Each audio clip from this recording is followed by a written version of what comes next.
Bonjour à toi! Aujourd'hui, je vais t'enseigner un concept de français à partir de la lecture, à partir d'un album jeunesse. Le titre de mon album jeunesse, c'est La Reine et que ça saute! L'auteur est Caroline Allard et l'illustrateur est Guillaume Perrault.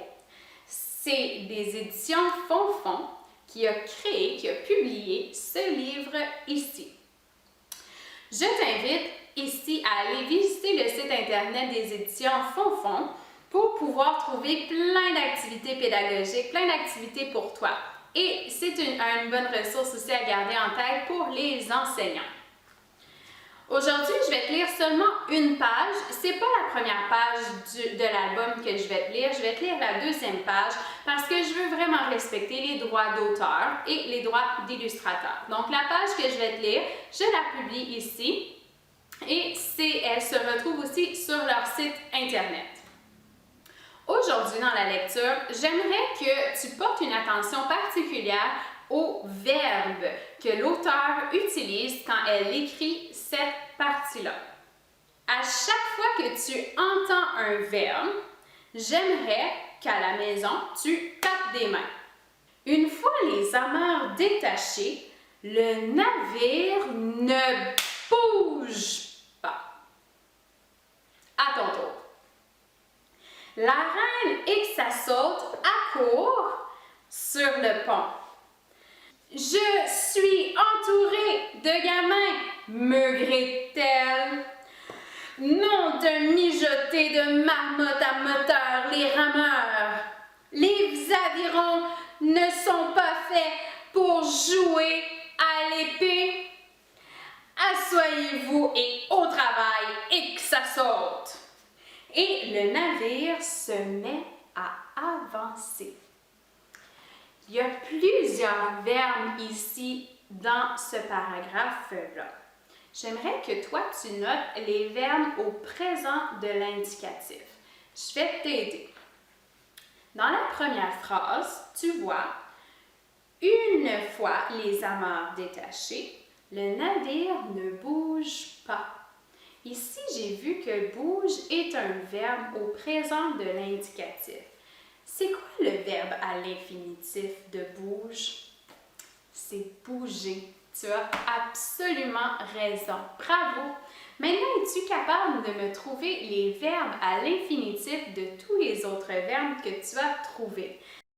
Je t'invite à peser pause maintenant.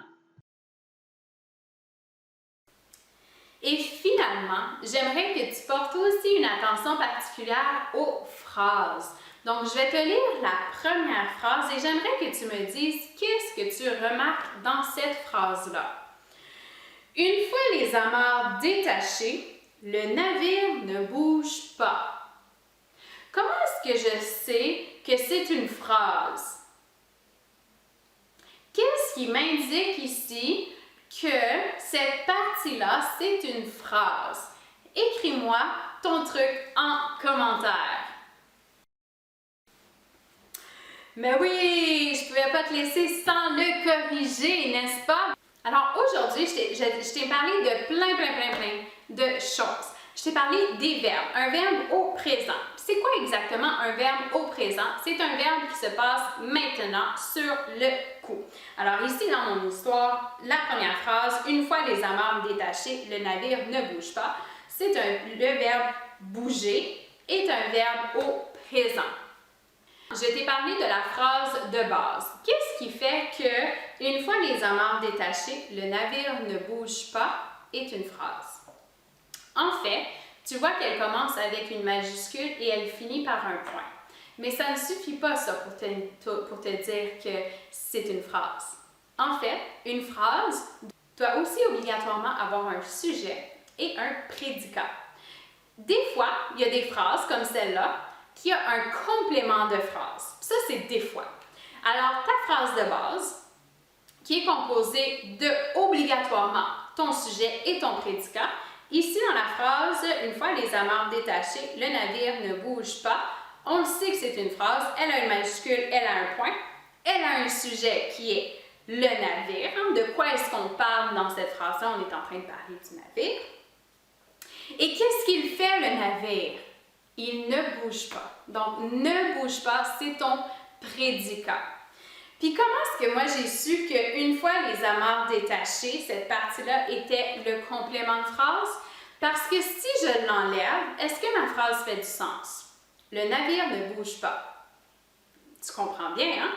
Si je prends cette partie-là et je la déplace à la fin de ma phrase, le navire ne bouge pas une fois les amarres détachées.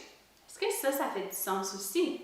Oui. Alors, je sais que cette partie-là est le complément de phrase. Alors, pour savoir que tu as une phrase, tu ne dois pas juste t'arrêter sur la majuscule et le point, tu dois aussi vérifier s'il y a un sujet et un prédicat obligatoirement. De façon facultative, tu vas y retrouver aussi un complément de phrase. Bye, à la prochaine!